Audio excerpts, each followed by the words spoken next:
세상에는 절대적인 것이 있고 상대적인 것이 있습니다.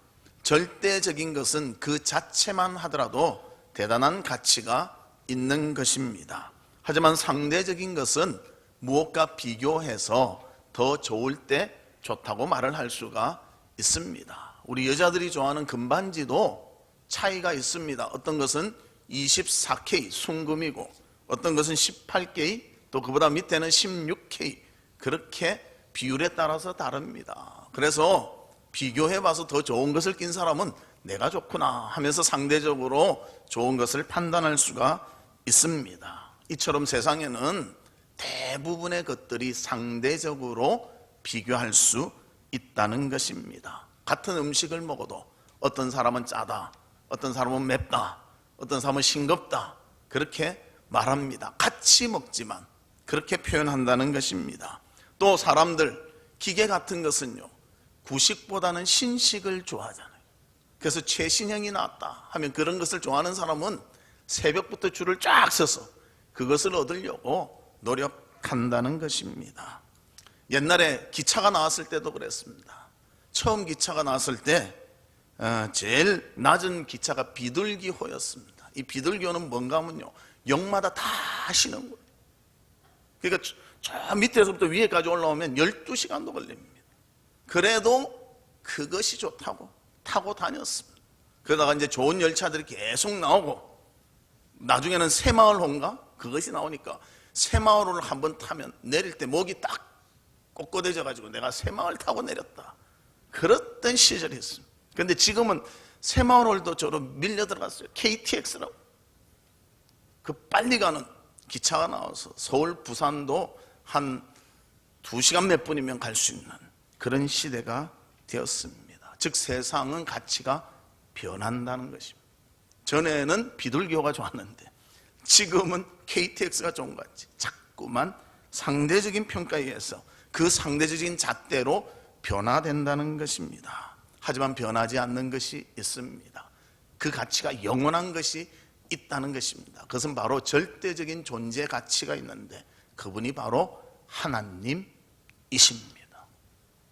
하나님을 믿는다면 우리는 절대적인 가치를 누리고 사는 자가 될 수가 있는 것입니다. 오늘 본문에서는 그 하나님 중에 삼위의 하나님 중에 성령님에 대해서 조금 더 관심을 두고 있습니다. 옛날이나 지금이나 하나님은 변하시지 않으십니다. 그분은 우리에게 찾아오셔서 자유를 주시고 기쁨을 주시고 행복을 건네주십니다. 결코 변하지 않는다는 것입니다. 그래서 25절 말씀에 보면 이렇게 말합니다. 만일 우리가 성령으로 살면 또한 성령으로 행할지니.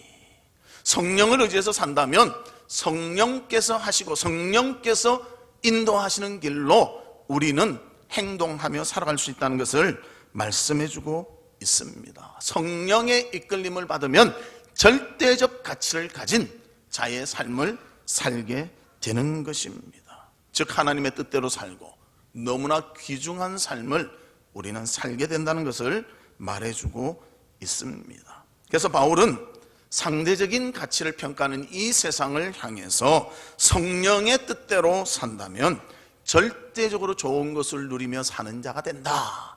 그것을 말씀해주고 있습니다. 그래서 오늘 설교 제목이 좋은 것을 거두려면, 즉 성령을 쫓아 산다면 우리는 항상 좋은 것을 거둘 줄로 믿습니다. 언제나 성령의 이끌림을 받아 하나님의 영광을 돌리며 하나님이 주시는 놀라운 것들을 누리는 우리 성도님들 되시기를 주님의 이름으로 축복합니다. 오늘 본문의 말씀을 통해서 우리가 그리스도인이라면 좋은 것을 거둬야 됩니다.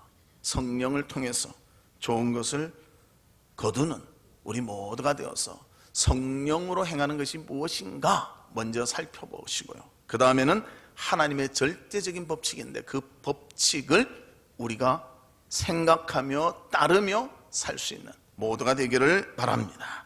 그러면 첫 번째로 성도 간에 서로 성령으로 행하는 모습은 무엇인가? 이 성령으로 행하면 절대적 가치가 있다고 했거든요. 그 첫 번째가 형제 간의 잘못을 발견하면 그것을 온유함으로 바르게 잡도록 도와줘야 한다는 것입니다. 많은 사람들 다른 사람의 잘못을 발견하면요, 그것을 고쳐주기보단 지적하는 것을 좋아합니다. 세상은 그렇습니다. 남의 잘못을 뒷조사합니다. 어떻게 하든지 찾아서 그것을 남에게 보여줘서 그 사람이 상대적으로 나쁘니 내가 더 좋다, 이것을 많이 나타내고 있습니다. 그러나 하나님은 그러한 법칙대로 살려고 하지 않습니다. 남의 약점을 찾아내서 남의 잘못된 것을 통해서 자신을 높이라 하지 않고요, 남의 잘못이 있다면 정말 신사적으로 그것을 알려주고 그 사람이 고쳐서 함께 잘 갈 수 있도록 하는 것, 이것이 하나님의 법칙이라는 것입니다. 그래서 형제간의 잘못을 발견하면 온유함으로 바로 잡아주라, 그렇게 말하고 있습니다. 그렇게 사는 자가 바로 성령을 쫓아 사는 사람이라는 거예요. 절대적 가치를 추구하며 사는 자라는 것을 보여주고 있습니다. 그래서 성도라면 다른 사람을 어떤 대상으로 보는가? 사랑의 대상으로 보게 된다는 것입니다. 또 그를 도와줘야 한다는 생각을 가지고 살아가게 된다는 것입니다. 그런 진심이 있다면 그 사람의 잘못을 발견할 때 잘못을 캐내서 드러내는 것이 아니라 그 잘못을 고칠 수 있도록 도와주는 삶을 할 되는 것입니다. 적자라고 생각하는 바로 성령을 쫓아 사는 것입니다. 됩니까? 양육강식의 세계입니다. 강해야 이기고 저 사람의 약점을 잡아야 이길 수 있는 세상 속에 살아갑니다. 그러다 보니까 이 세상의 법칙에 우리가 세상에서 살다가 그곳에 영향력을 받아서요, 교회 안에서도 그렇게 살려고 하는 성향들이 있다는 것입니다. 그러나 그것은 하나님이 기뻐하시는 성향이 아닙니다. 하나님이 원하시는 것은요, 약점을 찾아 그것을 고쳐서 그 사람도 하나님 앞에서 바로 설 수 있도록 하는 것이 주님의 방법이라는 것입니다. 그래서 본문 6장 1절에 이렇게 말합니다. 형제들아, 사람이 만일 무슨 범죄한 일이 드러나거든 신령한 너희는 온유한 심령으로 그러한 자를 바로 잡고 너 자신을 살펴보아 너도 시험을 받을까 두려워하라. 다른 사람의 잘못이 있으면 바로 잡아주라는 거예요. 그리고 다른 사람의 잘못이 있다면 그것을 타산지석으로 삼아서 내가 그 잘못을 범하지 않도록 하라. 나도 잘되고 상대도 잘되게 만드는 것이 하나님의 방법임을, 성령을 쫓아 살아가는 것임을 우리에게 알려주고 있습니다. 그래서 하나님께서는 우리가 서로 도우며 사는 것, 서로 사랑하며 사는 것, 서로 세워주며 사는 것, 그 삶 살기를 간절히 원하시는 것입니다. 또 그렇게 사는 것이 성령을 쫓아 사는 것입니다. 그것이 바로 좋은 것을 거두는 믿음의 아름다운 삶이라는 것입니다. 그래서 우리는 그런 믿음의 아름다운 삶을 살아갈 수 있는 모두가 되기를 바랍니다. 우리도 사람이기 때문에 완벽하지를 못해요. 나도 실수가 있고 나도 죄질 수 있다는 것입니다. 그래서 상대방에 대해서 연약할 때 도와서 함께 갈 수 있도록 헌신하며 수고해야 한다는 것입니다. 이것이 바로 성령으로 행하는 모습이다, 이것을 보여주고 있습니다. 그러나 교회에서도 보면 세상의 방법으로 하는 경우들이 종종 발견하게 됩니다. 서로 세워주기는커녕 잘못이 발견되면 그 잘못을 확 확산해서 큰 문제같이 만들어버릴 때도 많다는 것입니다. 그것은 성령을 쫓아 행하는 삶이 아니라는 거예요. 그렇다고 뭐 무조건 덮자 이것도 아닙니다. 덮는 것도 아니고요, 그 사람의 잘못된 것을 정말 사랑하는 마음으로 알려줘서 그 사람도 고쳐서 바르게 만들자는 것입니다. 또 이런 설교를 하면 그냥 무조건 덮자, 사랑은 덮는 것이다, 무조건 덮, 잘못했는데도 덮어버리고, 그게 아니고요, 잘못한 것을 지적하는데요, 이 지적하는 것이 너무너무 어렵습니다. 여러분도 남 칭찬한 것은 마음껏 해도 되지만요, 남 잘못한 거 지적하는 것은요, 고민하고 기도하고 깊이 묵상하고 말해야 됩니다. 그냥 말했다간 저쪽에서 막 공격해버릴 수도 있어요. 그러나 그 사람을 위해서 진정한 마음을 가지고 하나님의 마음을 가지고 그가 고쳐지기를 바라며 그를 세워줘야 한다는 것입니다. 이것을 하나님께서 원하신다는 것입니다. 그래서 주님의 사랑을 가지고 나도 잘되며 이웃도 잘될 수 있는 믿음의 삶을 살아가는 우리 성도님들 되시기를 주님의 이름으로 축복합니다. 그럼 두 번째는 도울 때의 법칙입니다. 법칙이 있습니다. 어떻게 하는가? 문제는 스스로 대처하도록 도와줘야 한다는 거예요. 내가 다 고쳐주면요, 그 사람이 나아질 것 같지만 나아지지가 않습니다. 내 손을 떼면 또 제자리 가는 거예요. 그래서 스스로가 고칠 수 있도록 그것이 가장 좋은 도움의 방법이라는 것입니다. 그래서 본문 2절 말씀 우리 같이 한번 읽어볼까요? 시작. 너희가 짐을 서로 지라 그리하여 그리스도의 법을 성취하라. 그리스도의 법을 성취하는데 그 방법이 뭐예요? 짐을 서로 지라. 한쪽이 다 매는 것이 아니에요. 강한 자라고 다 매는 것이 아니에요. 강한 자가 약한 자의 연약함을 발견했으면 그도 그 약점을 스스로 고쳐서 강해질 수 있도록 하는 것이 진짜 고친다는 거예요. 우리 어린아이들이 있는데요, 뭐 이렇게 시켜보면 잘 못합니다.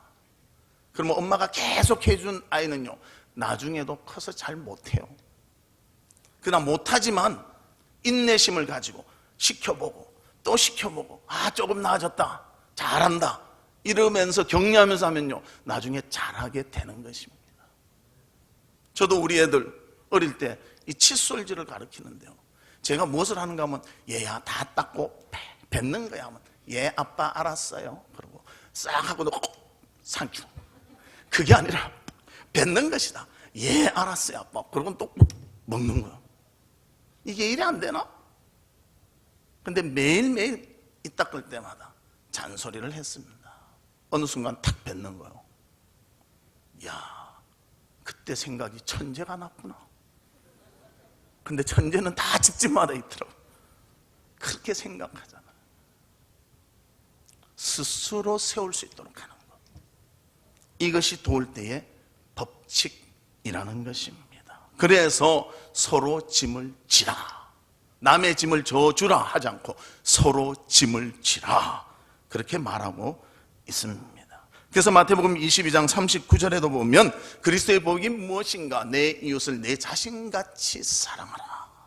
이것이 그리스도께서 우리에게 주신 법이라는 것입니다. 그래서 사랑의 실천은 입으로만 하는 것이 아니라 손끝, 발끝을 통해서 하게 되는 것입니다.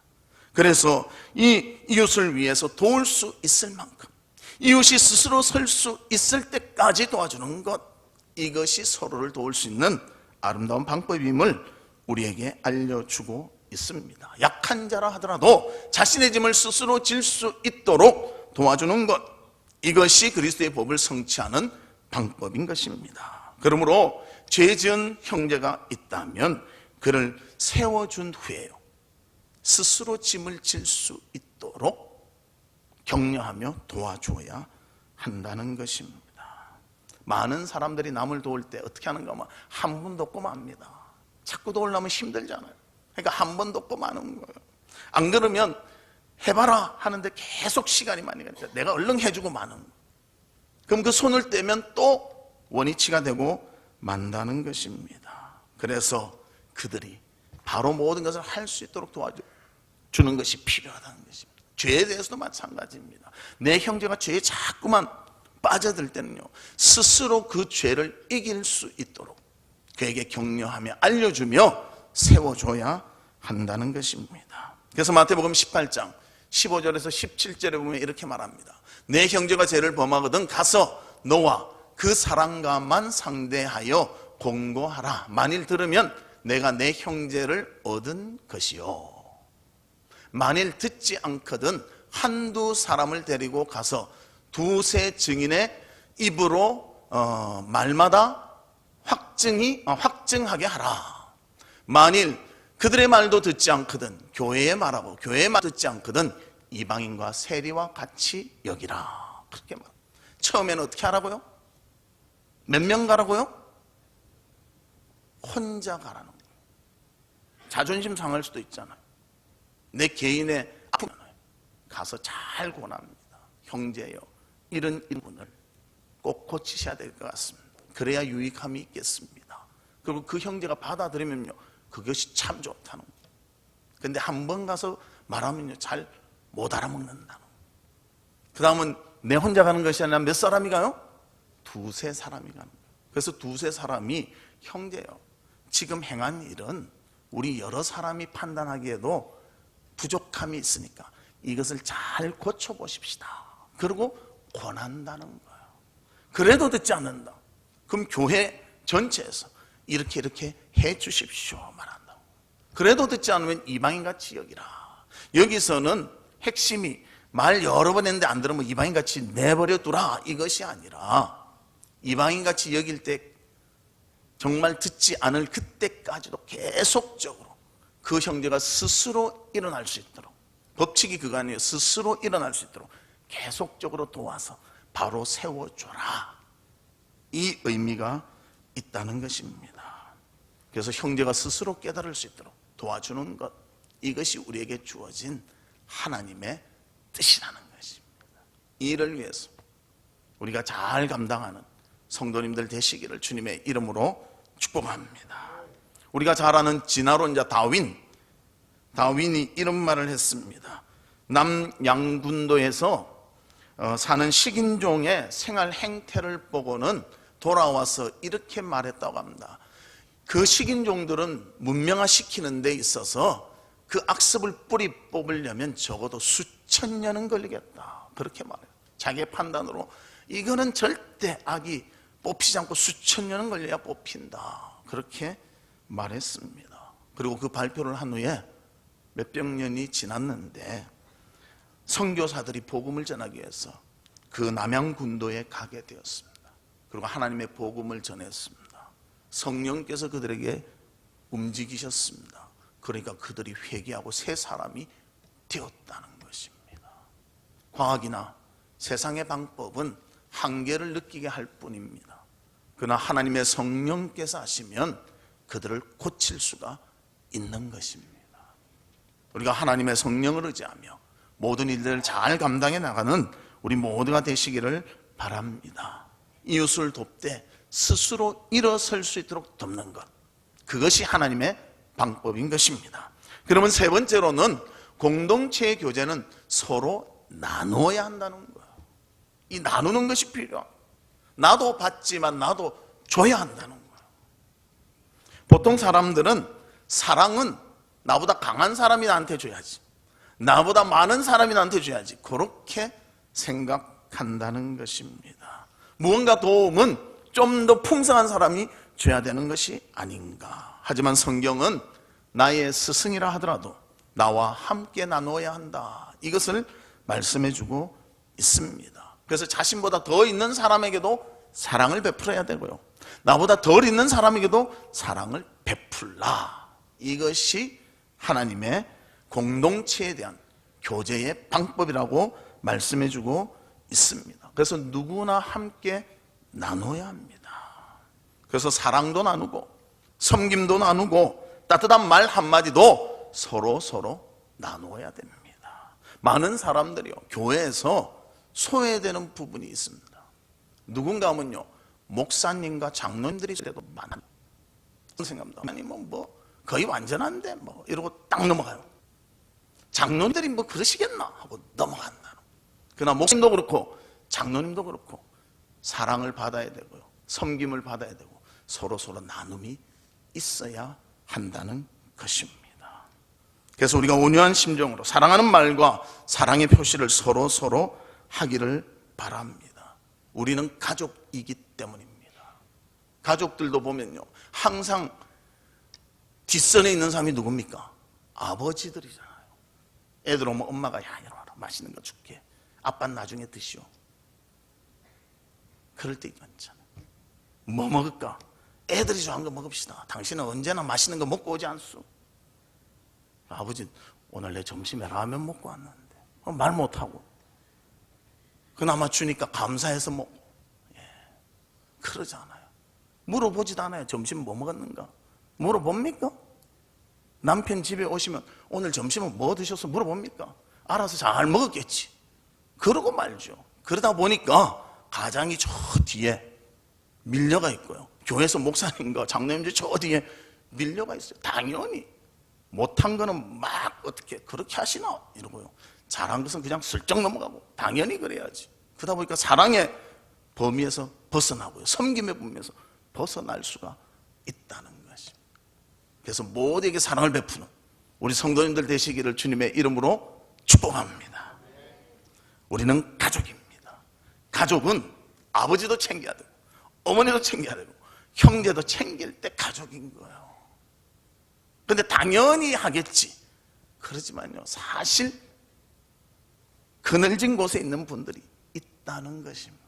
그래서 성령 충만할수록 우리는 그늘에 있는 사람들을 발견하게 되고요, 그들을 섬기며 그들을 위해서 헌신할 수 있게 되어진다는 것입니다.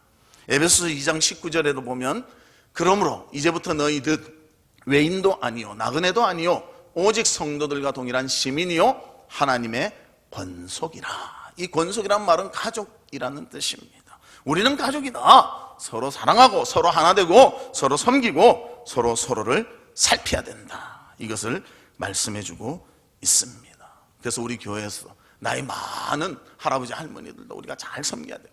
막 태어난 갓난 아기들도 잘 섬겨야 한다는 것입니다. 우리의 섬김이 서로에게 큰 유익과 사랑이 넘칠 수 있는 섬김이 되기를 주님의 이름으로 축복합니다.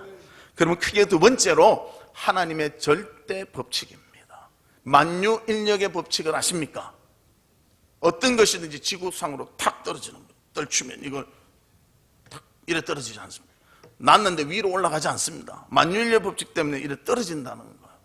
마찬가지로 하나님의 절대 법칙이 있습니다. 그것은 7절에서 말하고 있는데 우리 7절을 같이 읽겠습니다. 시작. 스스로 속이지 말라.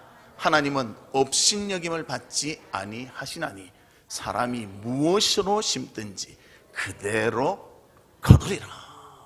사람이 무엇으로 심든지 그대로 거두리라. 이것이 하나님의 절대 법칙입니다.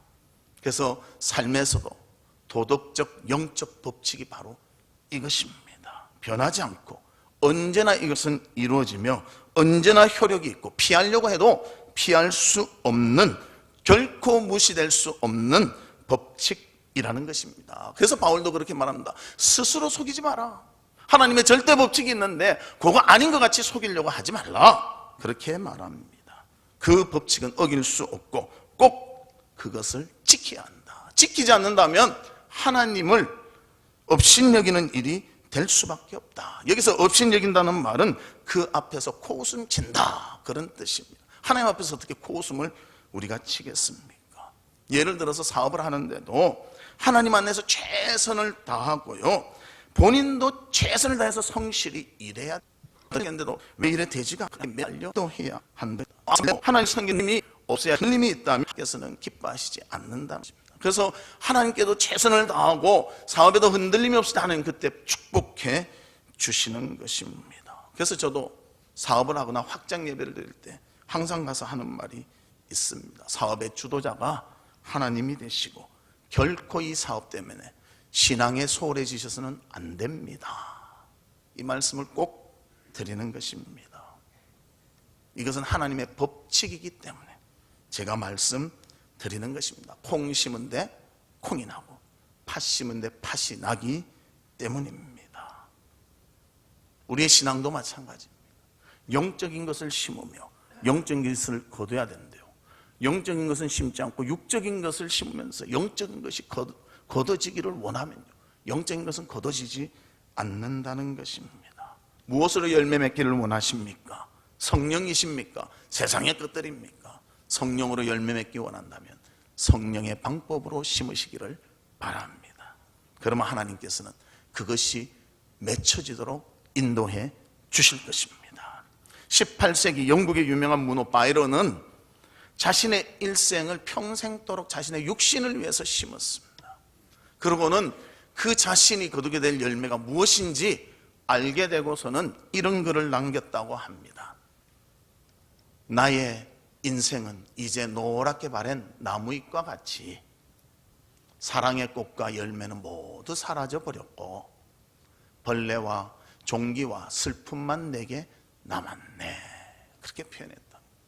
세상 거 다 심어보고 최선 노력도 했는데 해보니까 다 빛바랜 잎사귀만 있고 종기만 있고 벌레만 있고 열매는 없구나. 그렇게 표현했다는 것입니다. 우리 마지막에 나에 대한 열매를 이렇게 표현한다면 얼마나 안타깝겠습니까?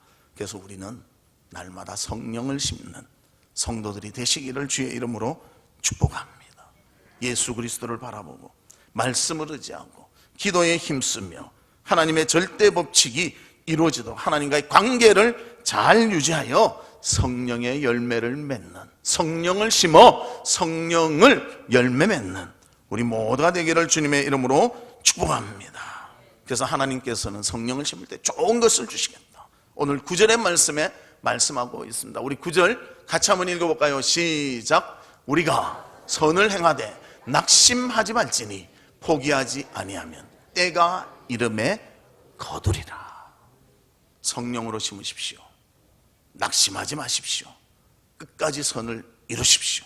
하나님께서 분명히 이루도록 인도해 주십니다. 또 10절 말씀에도 보면 이렇게 말합니다. 그러므로 우리는 기회 있는 대로 모든 이에게 착한 일을 하되 더욱 믿음의 가정들에게 할지니라. 이 기회 있는 대로라는 말은 기회가 주어질 때마다 언제나 그렇게 하라는 거예요. 기회가 주어질 때마다 착한 일을 하라. 특별히 믿음의 가정을 위해서 하라는 것입니다. 농부도 1년을 농사 지어야 열매 맺습니다. 그냥 바로 심는다고 바로 얻지 못합니다. 우리도 성령으로 심으면요, 그것이 익을 때까지, 열매가 맺힐 때까지 기다려야 돼요. 근데 많은 사람이 심고는 바로 얻기를 원해요. 기다리질 못하고 노력하지를 못합니다. 그러나 그 기다림이 있어야 되고 하나님의 때를 이루어지도록 기도하며 인내의 시간들이 필요하다는 거죠. 그래서 성으로 심으십시다. 사랑으로 심으십시다. 성김으로 심으십시다. 하나님께서 분명히 좋은 것이 거둬지도록 인도해 주실 것입니다. 그래서 우리는 언제나 하나님 앞에서 믿음을 가지고 서로 성도 간에 도우며 성도 간에 사랑하며 스스로 설 수 있도록 도와주며 정말 아름다운 열매를 맺을 수 있도록 주님 앞에 헌신하며 수고할 수 있는 우리 성도들이 되시기를 주의 이름으로 축복합니다. 올 한 해가 그리스도 안에서 성령을 심음으로 축복의 그릇을 준비하며 축복의 열매를 맺을 수 있는 우리 성도님들 되시기를 주의 이름으로 축복합니다. 우리가